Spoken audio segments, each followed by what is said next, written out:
और क्या आरक्षण से हमारा देश सामंतवादी व्यवस्था की सरकार हुआ, निश्चित रूप से भारत की सरकार ने किया है। जो राज्य सरकारें भी इसे लागू करने का काम कर रही है, ये भी कम कसूरवार नहीं है। बिहार की सरकार चाहती थी इसे रोक सकती थी, नहीं रोक करके ये लगातार कास्टिज्म की बात करता है बिहार की राजनीति जब आती है तो चर्चाओं पर सबसे ज्यादा कास्टिज्म आ जाते हैं, चाहे वो EWS हो, चाहे BC या जनरल कैटेगरी। लेकिन कुछ नया और अद्भुत, हालांकि अमेंडमेंट किया गया था 2019 में, लेकिन अनिल सिंह को आज याद आया है EWS पर इतना प्रखर होकर नाम बदलना चाहते हैं EWS का, और लगातार EWS के बारे में चर्चा करना चाहते हैं। देखिए, EWS का नाम मैं नहीं बदलना चाहता। EWS किस तहत कहा गया, EWS का मतलब क्या होता है? इकोनॉमिक रूप से अगर पूरे बिहार में, पूरे भारत में अगर पीछे हैं तो कौन लोग हैं? ये EWS जो कहा गया weaker section, economic weaker section, इससे क्या प्रतिरक्षित होता है? इससे तो ऐसा लगता है ना कि पूरे भारत के वीकर सेक्शन इकोनॉमिकली जो है।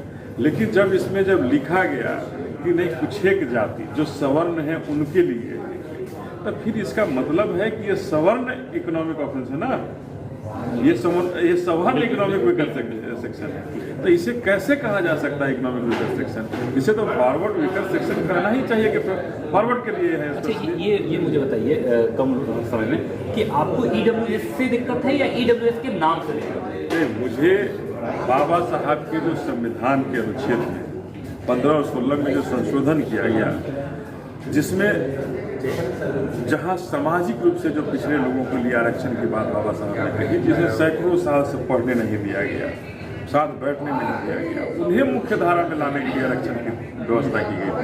आज आज़ादी के 75 साल बाद क्या सवर्ण ही गरीब हुए और बाकी लोगों में गरीबी नहीं आई है? तो हमारा ये कहना है कि आप ये कैसे डिसाइड करते, कौन सा कमीशन था, किसने जांच रिपोर्ट दिया, कौन सा आयोग ने काम किया, कौन सा सर्वे था? लेकिन अमेंडमेंट में तो सभी सवर्णों का जिक्र नहीं है ना, इसमें भी तो फाइनेंशियली जो बहुत वीक है और कुछ ऐसे स्वर्ण जिन्हें अभी कोई लाभ नहीं। मेरा कहा गया, हमने कहा कि कौन सा कमीशन काम किया इसके लिए, किसने निर्देश दिया, कौन सा आयोग भारत में काम किया जिसके निर्देश पर 10% आरक्षण देने की बात हुई कि हम फलना जाति को 10% आरक्षण दें, जो कमजोर है उनको देने के काम करेंगे। जब मंडल कमीशन बना तो आयोग ने रिपोर्ट किया, उस आयोग में भी तो फॉरवर्डों को आरक्षण मिला, उस आयोग में भी सवर्णों को आरक्षण दिया गया था।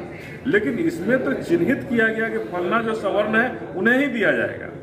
तो ये जातिगत आरक्षण पहली बार ये दिया गया, इसके पहले कभी जातिगत आरक्षण नहीं दिया गया था। ये कुछ एक जातियों के समूह को आरक्षण दिया गया।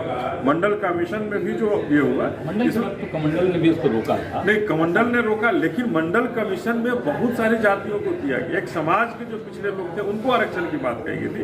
आयोग ने बहुत दिन सर्च और रिसर्च करने के बाद उसको फैसला किया गया। लेकिन इसमें तो साहब कोई कमीशन नहीं काम किया।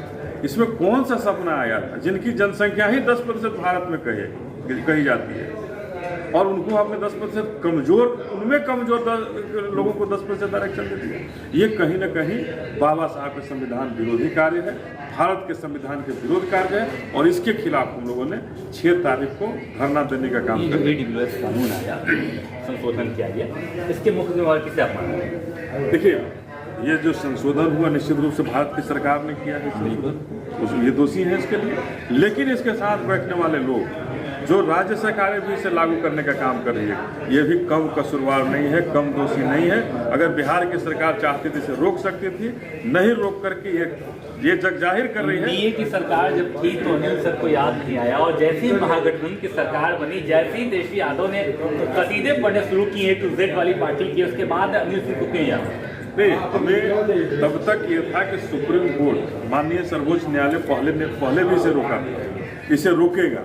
लेकिन जब सर्वोच्च न्यायालय ने इस पर जब मुहर लगा दी, तब हमें लगा कि अब भारत के संविधान को बचाने के लिए हम लोगों को आगे आने की जरूरत है, बाबा साहब के संविधान को बचाने के लिए आगे आने की जरूरत है। और इसीलिए बाबा साहब की पुण्यतिथि के दिन हम लोगों ने इसका धरना पर बैठने का काम। और आप कहाँ, अब ये अगर EWS की बात करते हैं तो अनिल सिंह कहाँ स्टैंड ले रहे हैं, राज्य के खिलाफ या कैबिनेट? मैं दोनों सरकारों के खिलाफ ले रहा हूं, लेकिन राज्य सरकार से सबसे पहले हमारा ये है कि इसे अगर आप शोषित दलित वंचितों की सरकार बनना चाहते हैं, आवाज बनना चाहते हैं, तो ईडब्ल्यूएस को रोक करके बताएं कि हाँ हम शोषित दलित वंचितों की सरकार के साथ, जनता के साथ है, और अगर नहीं है तो निश्चित रूप से सामंतवादी व्यवस्था की सरकार है, ये सामंतवादी की सरकार है। एक आखिरी सवाल, जो स्वर्ण है, स्वर्ण जाति में अगर कोई एक ऐसा स्वर्ण का परिवार जो बिल्कुल गरीब है, आर्थिक स्थिति उसकी दयनीय है, बद से बदतर है, क्या उसे भी ईडब्ल्यूएस का लाभ नहीं मिलना चाहिए? देखिए मैंने पूरी संपूर्ण स्वर्ण की बात नहीं की है।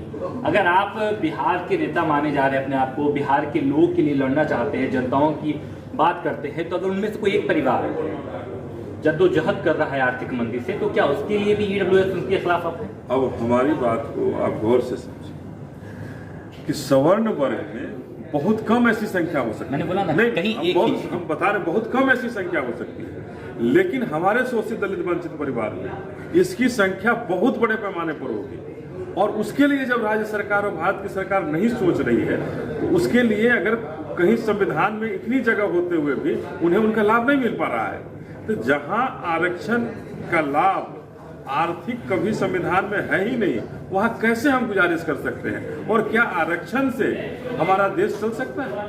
हम तो गुजारिश करते हैं इस आरक्षण को खत्म करने की जरूरत होनी चाहिए, लेकिन जब देश की प्रधानमंत्री कहते हैं कि 80 करोड़ लोग गरीब जनता है जो गरीबी रेखा से नीचे है, तो आजादी के 75 साल बाद अगर हमारे आधा से ज्यादा आबादी गरीबी रेखा से नीचे है, तो कब वो मुख्य धारा में शामिल होंगे?